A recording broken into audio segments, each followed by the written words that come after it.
Hi friends, welcome to my channel. AP వాతావరణ శాఖ నుంచి వెదర్ రిపోర్ట్ అయితే రావడం జరిగింది. వచ్చే 3 రోజులు ఏపీలోని పలు ప్రాంతాల్లో వర్షాలు కురిసే అవకాశం ఉన్నట్లు వాతావరణ శాఖ అయితే హెచ్చరికలు జారీ చేసింది. సో ఏ జిల్లాల్లో వర్షాలు కురనున్నాయి, దానికి సంబంధించిన పూర్తి ఇన్ఫర్మేషన్ అనేది వీడియోలో అయితే తెలుసుకుందాం. వీడియోని అయితే స్కిప్ చేయకుండా చివరి వరకు చూడండి. వీడియోలోని ఇన్ఫర్మేషన్ నచ్చినట్లయితే ఒక లైక్ చేయండి.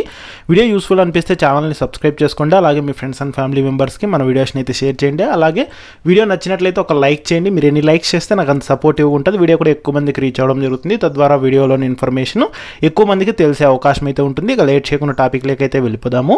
ఏపీ రాష్ట్ర వ్యాప్తంగా వచ్చే 3 రోజులు వర్షాలు కురిసే అవకాశం ఉన్నట్లు అమరావతి వాతావరణ కేంద్రం హెచ్చరికలు జారీ చేసింది.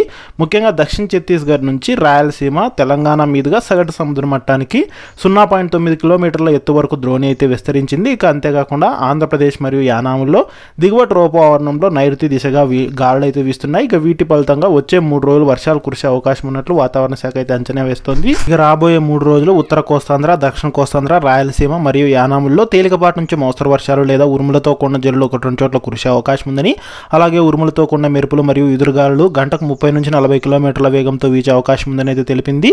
అలాగే వేడి, తేమ మరియు అసౌకర్య వాతావరణం కూడా 1-2 చోట్ల ఏర్పడే అవకాశం ఉందని అయితే తెలిపింది. అంతేకాకుండా వడగాలులు కూడా పలు ప్రాంతాల్లో వీచే అవకాశం ఉందని, ఉదయం 11 గంటల నుంచి సాయంత్రం 4 గంటల వరకు ప్రజలు ఇళ్లలోంచి బయటకు రావద్దని హెచ్చరికలు అయితే జారీ చేసింది. ఇక ముఖ్యంగా ఇవాళ రేపు శ్రీకాకుళం, పార్వతీపురం, విజయనగరం, విశాఖపట్నం, అనకాపల్లి, పల్నాడు, చిత్తూరు జిల్లాలో అక్కడక్కడ పిడుగులతో కూడిన మోస్తరు నుంచి భారీ వర్షాలు కురిసే అవకాశం ఉన్నట్లు వాతావరణ శాఖ అయితే తెలిపింది. ఇక మిగిలిన చోట్ల అయితే కనుక తేలికపాటి నుంచి మోస్తరు వర్షాలు కురిసే అవకాశం ఉన్నట్లయితే తెలిపింది.